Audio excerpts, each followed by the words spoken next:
Most welcome dear students, आप सभी लोगों का स्वागत है आपके अपने यूट्यूब चैनल डीजे सर पर। डियर स्टूडेंट्स, आज का यह वीडियो जो है वो शिक्षा शास्त्र के बच्चों के लिए बहुत ही मोस्ट इंपॉर्टेंट है, क्योंकि इसमें हम लोग बात करने वाले हैं शिक्षा शास्त्र के मोस्ट इंपॉर्टेंट क्वेश्चन आंसर के बारे में। तो चलिए आइए स्टार्ट करते हैं आज के इस महत्वपूर्ण सेशन को। देखिए डियर स्टूडेंट्स, पहला हम लोग का प्रश्न क्या है, विद्यालय का अर्थ बताइए। देखिए बहुत ही महत्वपूर्ण प्रश्न है शिक्षा शास्त्र का। पहला प्रश्न, विद्यालय का अर्थ बताइए।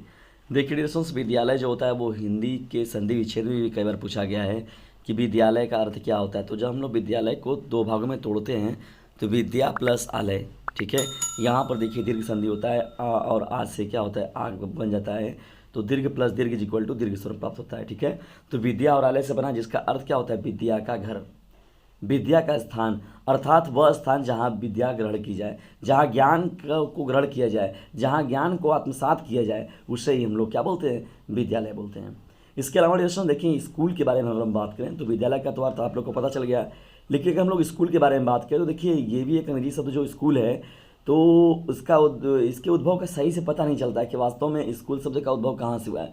परंतु देखिए अगर कुछ मैचिंग करते हैं या कुछ जो शिक्षा शास्त्री थे उन्होंने किस प्रकार से इसका अध्ययन निकाला हुआ था, तो परंतु यूनानी शब्द देखिए स्कॉल तथा लैटिन शब्द स्कोल से इस बात का संकेत मिलता है कि स्कूल शब्द संभवतः इन्हीं शब्दों से संबंधित रहा होगा।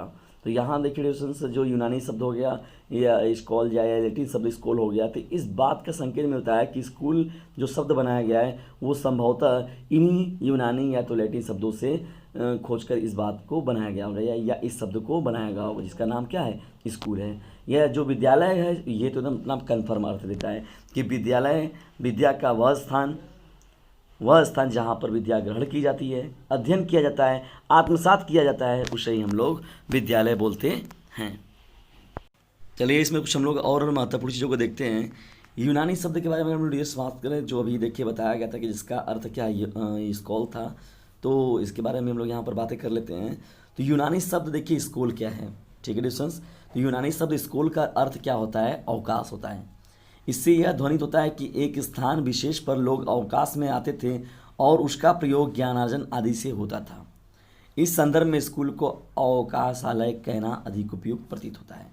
मतलब एक तरीके से देखा जाए कि लोगों को मतलब हर कामों को छोड़कर वो लोग पहली काम को जो प्राथमिकता देते थे वो ज्ञान की प्राथमिकता देते थे, तो उसके लिए हर एक कामों को लोग रोक देते थे। तो उसीलिए उसको कहा गया अवकाशालय। अवकाशालय का मतलब हो गया जब बैठकी हो गई, खाली हैं लोग, अवकाश के समय में लोग जहाँ पर बैठकर ज्ञानार्जन का अध्ययन करते थे, ज्ञानों को लोग इकट्ठा करते थे।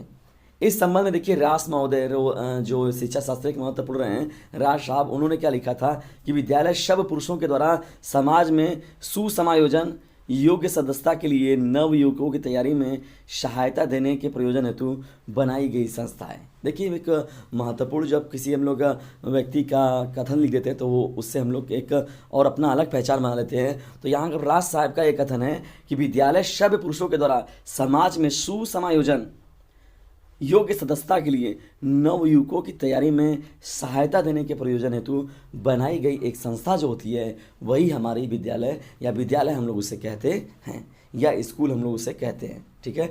तो डियर स्टूडेंट्स, यहाँ पर विद्यालय का क्या अर्थ है ये भी आप लोग को अच्छे समझ में आ गया होगा, और साथ ही साथ जो उसका अंग्रेजी वर्ड था स्कूल, उसका भी क्या अर्थ निकल कर आ रहा है उसके बारे में भी यहाँ पर आप लोग को अच्छे से समझाने का प्रयास किया गया। चलिए आगे बढ़ते हैं और देखते हैं दूसरे प्रश्न को। देखिए हम लोग का सेकंड प्रश्न क्या है, परिवार बालक की प्रथम पाठशाला है क्यों। बहुत ही मोस्ट इंपॉर्टेंट प्रश्न डिस्टेंस, परिवार बालक की प्रथम पाठशाला है क्यों। तो चलिए आगे देखते हैं इस प्रश्न का जो महत्वपूर्ण आंसर है आप लोग के समक्ष। देखिए इस संबंध में डिस्टेंस अगर हम लोग बात करें तो देखिए पेथोलॉजी ने कहा है कि घर बच्चों की प्रथम पाठशाला है, घर बालक की शिक्षा का सर्वोत्तम स्थान एवं प्रथम विद्यालय है। और अगर बात करें हम लोग शिक्षा शास्त्री जो बहुत ही महत्वपूर्ण है, इनका नाम फ्रोवेल है, तो फ्रोवेल के अनुसार जो होता है माताएं जो होती आदर्श अध्यापिकाएं हैं एवं घर द्वारा ही दी गई अनौपचारिक शिक्षा सबसे अधिक प्रभावशाली एवं स्वाभाविक है। डियर स्टूडेंट्स, देखिए यहाँ पर बात होती है ना, संस्कार की बात होती है, ज्ञान की बात होती है, तो लोग कहते नहीं कि भैया जो उनके घर से सीखे हैं वही नहीं दिखाएंगे, जैसा सीखे और जैसे ना माई बाप सिखेले वैसे ही करत हुआ। तो यहाँ पर डियर स्टूडेंट्स बात कहने का मतलब क्या है कि माता पिता जो होते हैं, घर के दादा दादी होते हैं, भाई बहन होते हैं, बुआ फूफा, तो जितने भी लोग होते हैं, चाचा चाची होते हैं, तो उन लोगों से भी आप लोगों को बहुत सी चीज़ें सीखने को मिलती हैं। उनके व्यवहार से सीखने को मिलती है। यदि उन लोगों का व्यवहार घर में सही नहीं दिखता है, एक दूसरे के प्रति नहीं दिखता है, तो वैसे ही निगेटिविटी हम लोग के अंदर आने लगती है। लोगों के अंदर, लोग कहते नहीं है कि अपने माई बाप के देखा वो भगीले रहा, बाद में ओकर लइका बड़ा होकर वही के मारत रहा। तो ये सब चीज़ें क्या है, मतलब कहने का मतलब समाज में से ही बातें क्या है कि वही सभी चीज़ों को वो सीख रहा है। जो छोटा बच्चा जिसका निर्माण हो रहा है, तो बताया गया कि परिवार जो होता है बालक का प्रथम पाठशाला है, जो उसका घर होता है वो उसका प्रथम स्कूल होता है। प्रारंभ में जैसे बच्चा होता है, छोटा पैदा होता है, तो चीज़ों को बोलना सीखता है, दादा है हमारे, दादी हैं, दादा दादा, मामा मामा मामा, तो मामा कहने लगता है, माँ कहने लगता है।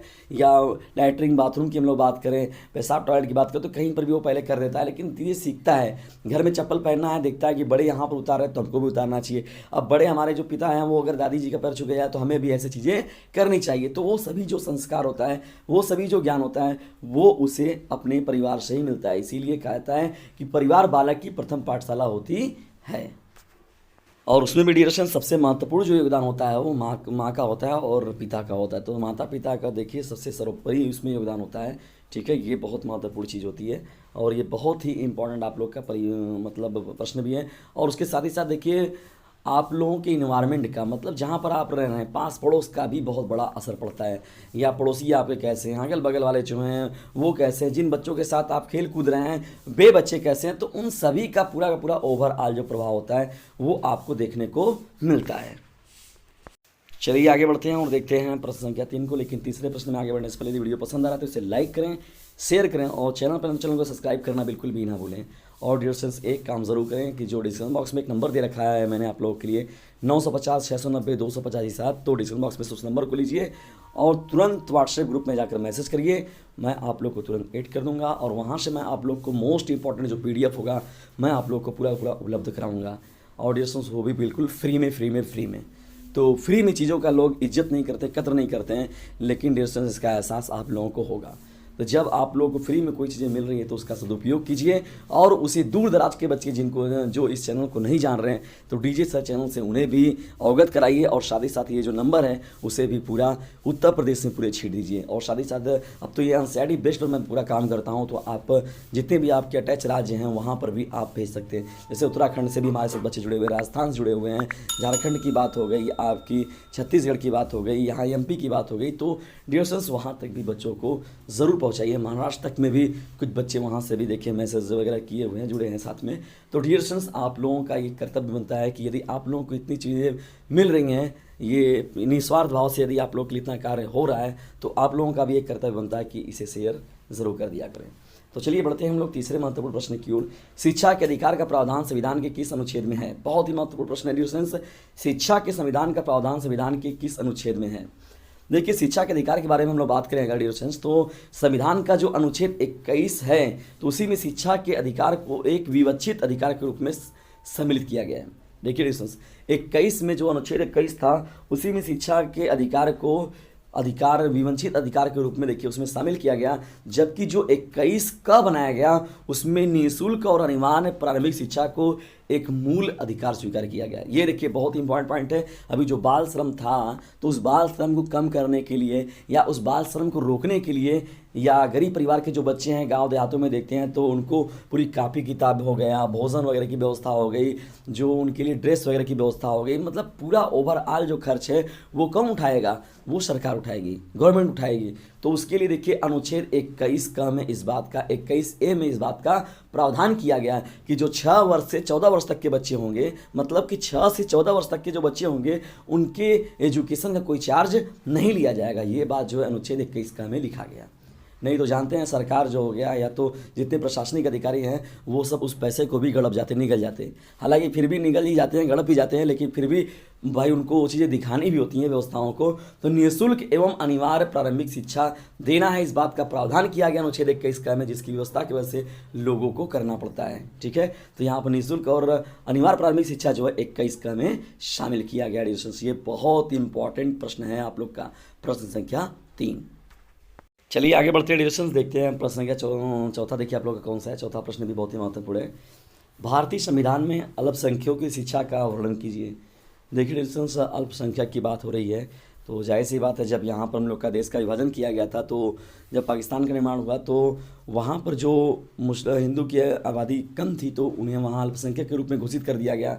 और हमारे इंडिया में जो था, यहाँ पर मुस्लिमों की संख्या जब कम थी या तो सिख ईसाई की जो संख्या कम थी, तो इन लोगों को जो है अल्पसंख्यक में रख दिया गया। ठीक है, यहाँ पर बहुतायत में भाई जाहिर सी बात है धर्म के आधार पर बंटवारा किया गया था ये। ठीक है ना, तो भारतीय संविधान में अल्पसंख्यकों की शिक्षा का वर्णन कीजिए, तो ये अल्पसंख्यक के रूप में इनको बांट दिया गया। तो यहाँ पर क्या होता है डिस्टेंस, अल्पसंख्यकों की शिक्षा के बारे में जब बात किया गया तो संविधान के देखिए अनुच्छेद 30 के अनुसार अगर देखा जाए तो धर्म अथवा भाषा के आधार पर ये बात की गई है ना। अनुच्छेद 30 में क्या किया गया, धर्म के आधार पर या भाषा के आधार पर कोई भी मतलब किसी को भी मतलब ये एक धार्मिक स्वतंत्रता दी गई है ना, या भाषाई स्वतंत्रता दी गई है। ठीक है, कि वो अल्पसंख्यक समुदाय जो है अपनी पसंद की शिक्षा प्राप्त करने के लिए शिक्षा संस्थाएं खोल सकते हैं।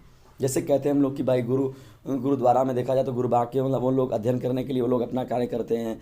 जैसे यहाँ पर जब बातें होती हैं अलग अलग जगहों पर समुदाय के लोगों को, तो जो भी वहाँ पर होता है तो पढ़ते हैं लोग वहाँ पर। ठीक है, जैसे भी जितनी भी चीज़ें होती हैं वहाँ पर, जैसे मदरसा की हम लोग बात करते हैं, वहाँ पर देखिए अलग तरीके से तालीम उनको दिया जाता है। तो अपने ज्ञान के साथ मतलब साइंस, भूगोल, इतिहास, हिस्ट्री, मैथ, जियोग्राफी, ये सभी चीज़ें तो है ही, तो उसके अलावा भी जो उनको तालीम दी जा रही है, उनके धार्मिक चीज़ों की तालीम दी जा रही है, तो उसके लिए वो स्वतंत्र हैं। ये अनुच्छेद 30 का प्रावधान है कि धर्म और भाषा के आधार पर भी कोई भी अल्पसंख्यक समुदाय है तो वो अपने शिक्षा संस्थान को खोल सकता है और वहाँ से चीज़ों को, ज्ञानों को उन्हें दे सकता है। ठीक है, इसका कि वो लाभ उठाकर वो समाज के लोगों को या सामाजिक चीज़ों को वो बदलने का प्रयास करेंगे। भेदभाव को या सद्भावना लाने का प्रयास वो लोग करेंगे, भेदभाव को लोग दूर करने का प्रयास करेंगे।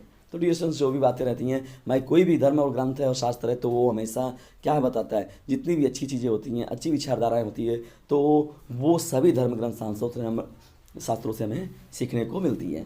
तो डियर स्टूडेंट्स, ये आप लोग का चौथा प्रश्न देखिए। जितने भी मैंने प्रश्न सेलेक्ट किए डियर स्टूडेंट्स, सब एक से बढ़कर एक हैं और निश्चित तौर पर आपके एग्जाम में पूछने वाले हैं, और आगे भी भविष्य में आप लोग को ये जो प्रश्न होंगे बहुत ही काम या आपके लिए बहुत ही कारीगर सिद्ध होंगे।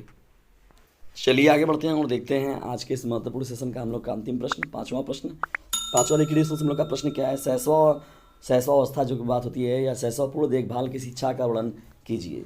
तो शैशवपूर्ण देखभाल की शिक्षा के वर्णन के बारे में लोग बात करें डिस्टेंस, तो देखिए क्या इसमें प्रावधान है या किन बातों को इसमें लिखा गया। तो शैशव अवस्था की बात करेंगे तो शैशवपूर्ण देखभाल तथा शिक्षा संविधान के अनुच्छेद देखिए 45 के अनुसार अगर हम बात करें डिस्टेंस, तो 6 वर्ष तक की आयु के सभी बालक बालिकाओं को शैशवपूर्ण देखभाल तथा शिक्षा प्रदान करने का उत्तरदायित्व जो है राज्य को सौंपा गया है। राज्य को सौंपा गया का मतलब क्या है डिस्टेंस, इसके बारे में अगर मैं बताऊँ आप लोग को, तो जाहिर सी बात है कि देखिए केंद्र सूची, राज्य सूची और समवर्ती सूची। तो केंद्र सूची का मतलब क्या होता है, जिस पर कानून या व्यवस्था बनाने का जो अधिकार होता है वो केंद्र के पास होता है। राज्य सूची का मतलब होता है जिसमें कि राज्य के पास होता है ये व्यवस्थाएं या जो कानून व्यवस्था बनाने का। समवर्ती का मतलब होता है कि जिसमें कि राज्य और जो केंद्र होगा वो दोनों ही समान भाव से उसमें भागीदारी लेगा, वो दोनों का के सहयोग से वो कार्य होगा। लेकिन यहाँ पर देखिए बात की जा रही है कि जो शैशव अवस्था की बात हो रही है, तो अनुच्छेद 45 में इस बात का प्रावधान किया गया कि जो शिक्षा का उत्तरदायित्व तो होगा शैशवपूर्ण के बच्चे जो होंगे, यानी कि 6 वर्ष तक के बच्चे, तो उनकी जितनी भी मतलब वो देखभाल या शिक्षा प्रदान करने का जो उत्तरदायित्व तो होगा वो किसके पास होगा, राज्य को सौंपा गया। ठीक है, जिसके अंतर्गत दिखाया था तो आंगनबाड़ी की बात होती है, प्रथम पाठशाला की बात होती है। प्रथम पाठशाला में भी चीज़ों को देखिए एक मुहिम चलाया गया था, उसके अंतर्गत भी लोगों को ज्ञान दिया जा रहा था, लाभान्वित किया जा रहा था। और उसके साथ ही साथ बहुत पहले से ही देखिए आंगनबाड़ी की जो व्यवस्था है वो चलती चली आई है। तो डिस्टेंस ऐसे कई प्रकार की जो योजनाएं हैं जो कि लाभान्वित करती हैं समाज के जो बहुत ही ज़्यादा दलित वर्ग के, पिछड़े वर्ग के, एकदम निचले स्तर के कह सकते हैं हम लोग कि बहुत ही ज़्यादा हैं, जो कि एकदम एफर्ट मतलब उनके घर वाले परिवार वाले एफर्ट नहीं कर सकते वो फीसों को, या वो अगर माइनर फीस भी रखा जाए तो वहाँ पर भी वो नहीं भर सकते। अगर 2 रुपये, 5 रुपये, 10 रुपये, 50 रुपये भी अगर सरकारी गवर्नमेंट में लगता है तो वो वहाँ के भी लायक नहीं, क्योंकि भाई कापी किताब तो उनको किताब मिल जाए, लेकिन कापियाँ वगैरह है, रूल वगैरह है, पेंसिल वगैरह, तो उसके अलावा भी तो उसके कई प्रकार के खर्चे हैं। भाई ड्रेस सरकार अगर दे देती है तो ड्रेस को कचारना है, साफ़ रखना है, तो ऐसे बहुत प्रकार के खर्चे हैं जिसको कि जो गरीब परिवार के लोग होते हैं वो वहन नहीं कर पाते हैं, जिसकी वजह से देखिए सरकार जो होता है या प्रशासन जो होता है वो उसमें अपना बढ़ चढ़ कर योगदान करते हैं। और जब बढ़ चढ़ कर वो अपना योगदान देंगे तभी हम लोग एक उचित या योग्य राष्ट्र का निर्माण कर पाएंगे। योग्य जिले का निर्माण करेंगे तभी एक योग्य राज्य का निर्माण होगा, और एक योग्य राज्य का निर्माण करेंगे तभी एक योग्य राष्ट्र का निर्माण होगा, और एक योग्य राष्ट्र का निर्माण होगा तो तभी जो पूरे विश्व के जो राष्ट्र होंगे वो अपने आप में निखर कर सामने आएंगे। तो डियर स्टूडेंट्स, ये रहे मोस्ट इंपॉर्टेंट आप लोगों के लिए शिक्षा शास्त्र के महत्वपूर्ण अति लघु उत्तरी प्रश्नों की सीरीज प्रश्नों की आज की सीरीज आपको कैसी लगी इसके बारे में कमेंट बॉक्स में ज़रूर बताएं, और यदि वीडियो पसंद आता है तो इसे लाइक करें, शेयर करें, और चैनल पर नए तो चैनल को सब्सक्राइब करना बिल्कुल भी ना भूलें। और डियर स्टूडेंट्स, एक बात मैं आप लोग को और भी बताते चलूँ कि देखिए सब्जेक्ट वाइज यहाँ पर सिविक्स हो गया, सोशोलॉजी हो गया, या जितने भी अदर साइड के जो हो गए, कॉमर्स साइड के बच्चे हो गए, मैथ साइड के बच्चे हो गए, बायो साइड के बच्चे हो गए, उसके साथ ही साथ आर्ट साइड के बच्चे हो गए मोस्ट इंपॉर्टेंट, तो उन सभी की जो मोस्ट इंपॉर्टेंट प्रश्नों की सीरीज होती है डियर स्टूडेंट्स नियमित तौर पर यहाँ पर इस चैनल पर मिलती रहती है, और वो भी बिल्कुल फ्री में। तो डियर स्टूडेंट्स, इस फ्री व्यवस्था का आप लोग लाभ उठाइए, और इसे दूर दराज तक अगर इस चैनल के हेल्प के रूप में आप कुछ करना चाहते हैं तो बस कुछ भी नहीं करना, आप लोगों को इस चैनल का जो लिंक है उसे अपने सभी क्लासमेट पर या दूर दराज के लोगों पर शेयर कर देना है। और उसके साथ ही साथ जो मैंने नंबर आप लोग को दे रखा है तो उस नंबर के बारे में भी आप लोग बता दीजिए सबको कि 950 690 250, साथ ही जो नंबर है आप लोगों के अंदर ज्ञान की पूंगी बजाने वाला चैनल है, नंबर है, और उसके साथ ही साथ वो भी बिल्कुल फ्री में। तो डियर स्टूडेंट्स, इसे ज़्यादा से ज़्यादा शेयर करिए इस चैनल के सहयोग के रूप में आप लोग यदि कुछ करना चाहते हैं तो, ठीक है। मुझे आप लोगों से बहुत आशा रहेंगी कि आप लोग इतना कार्य अवश्य करेंगे कि इसे अपने क्लासमेट पर शेयर ज़रूर करेंगे। तो डियर स्टूडेंट्स, मिलते हैं हम लोग नेक्स्ट वीडियो में, तब तक के लिए टेक केयर, गुड बाय, जय हिंद, जय भारत। और इस वीडियो को अंत तक देखने के लिए आप सभी लोगों का हृदय की गहराइयों से विनम्रतापूर्वक धन्यवाद। लेकिन डियर स्टूडेंट्स, एक बात याद रखिएगा, इसे शेयर ज़रूर कीजिएगा, इसे शेयर ज़रूर करना है आप लोगों को।